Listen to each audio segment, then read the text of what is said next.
Government is taking steps to professionalize the public sector in order to improve services.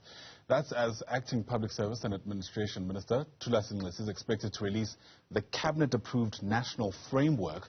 That document is seeking to monitor services, tighten pre-entry requirements, as well as improve recruitment and selection processes. So let's understand what this process entails. Bring in Minister Nxesi, who joins us now via our video link this morning.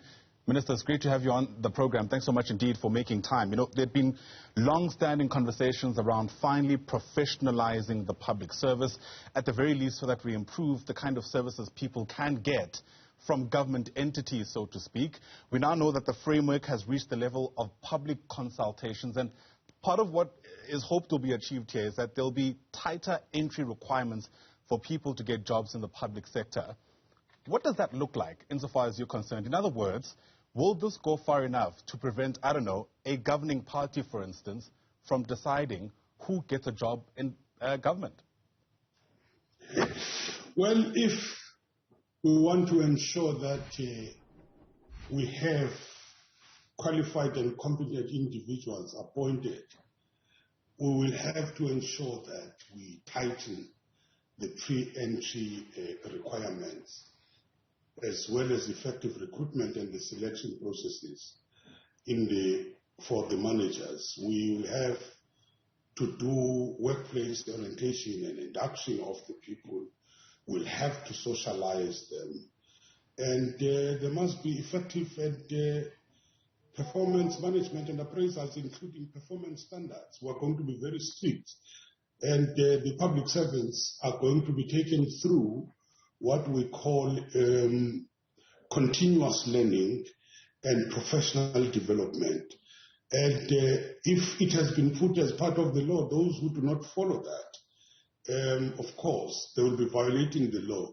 And how we do that, we are trying to pull in the experts. For instance, when we're in the press conference, we had Professor Somato Fikeni as the chairperson of the PSC, and we had the principal of the National School of Government, Usani Naweni, who we've said part of their job is to put a panel of experts who are going to be helping the ministries in terms of appointing, for instance, DGs with very strict performance assessment standards, which are going to be put in place. So we hope it is going to work. Sure. Perhaps let me ask my question a bit more plainly. Do you envision the professionalization of the public sector taking place with something like cadre deployment still also allowed to take place? When we're talking about the cadre development, I'm not sure what you're talking about. I've been part of the public service, and we've been making adverts, and we've been engaging in selection and recruitment processes where we look at the people who are qualified, we look at we test those people as per the criteria which has been set, and we come with the best candidates, and all that goes to the Department of Public Service and Administration, which looks into if all the requirements have been met, and then it goes into the cabinet. The issue that various political parties have their own cadre deployment policies, I don't think it will be able to disturb issues in the way the state is configured.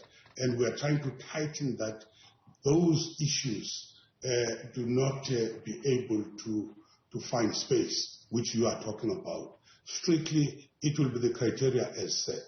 Sure. And who do you envision is going to be able to oversee this process? Because that's equally important, right? We've had many instances in this country where the law has been pretty clear. It doesn't necessarily mean that it's being followed to the letter, as it were.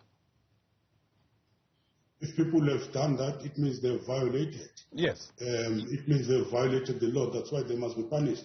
And I think that's why the Zondo Commission was very critical on some of how the things were done.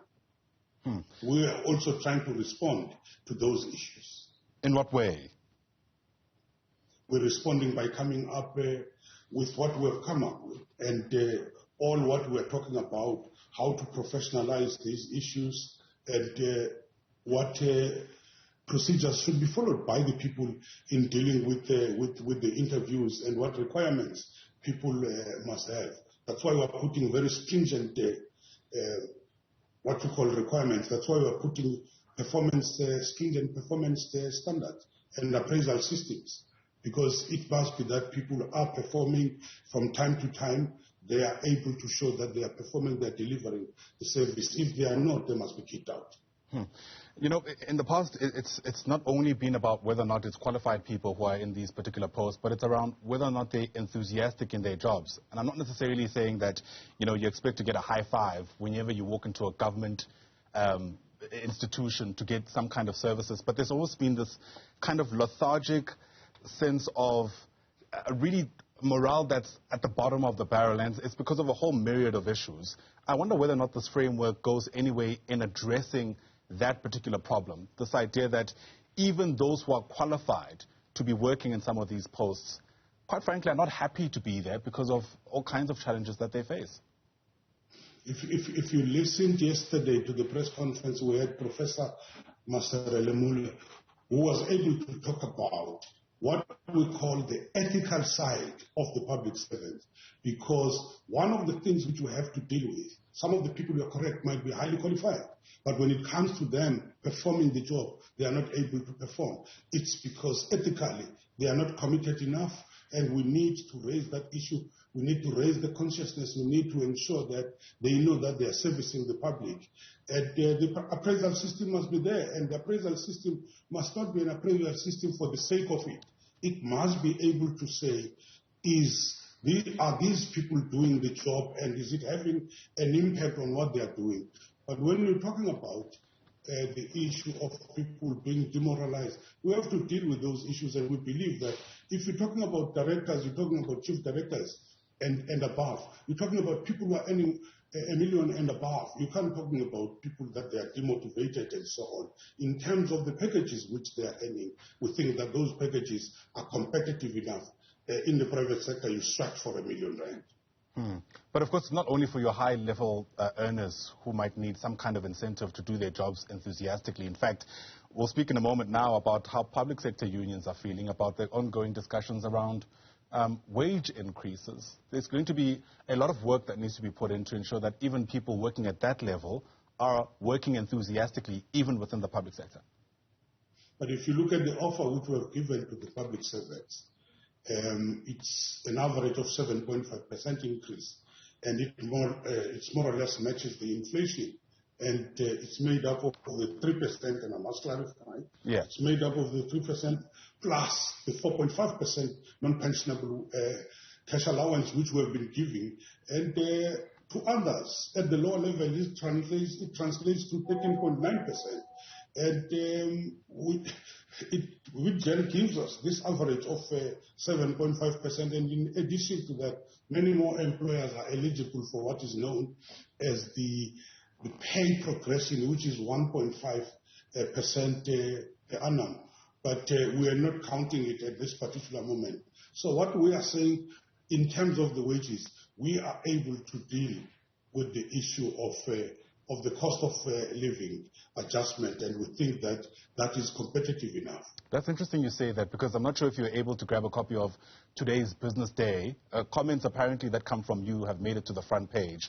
And what is being said there is that essentially you have given Enoch Godongwana, who knows the finance minister, the go-ahead to implement a 3% wage offer. You've now clarified that as far as you're concerned, the whole package is effectively a 7.5% wage increase. The Public Servants Association, which represents more than 230,000 workers, has been quoted in the paper this morning as saying this is sheer arrogance on your side. What's your response to that? They've been talking about the strike since we started negotiations in June. Even up to today, they've been talking about the strike. That has been their song. But we are saying the workers have the right to go on strike. They have the right to go on strike. And that right is in the Constitution. But we need to indicate that the strike should be taken as the last resort after else has failed. And of course, proper procedures have to be followed, but they need to understand that there are essential services, there must be minimum service level agreements, there are certain procedures which must be followed, and we can't stop them from striking. But what we have done, we have also tried to say and we've suggested that the CCMA comes in order to be able to deal with the disputes so that, if possible, we can be able to avert the strike. But it's at the end, it's up to them. But they must not go on propaganda when they deal with this. They must talk about the facts at the public level. And remember, when we're giving this 7.5% to the public servants who are already employed, you are seated with 10 million unemployed people, which the government needs to respond even to those issues. Interesting remark. And therefore, it is a balancing act. Sure. Minister, that's the time we have together this morning. Thanks very much indeed for speaking to us. Really do appreciate it.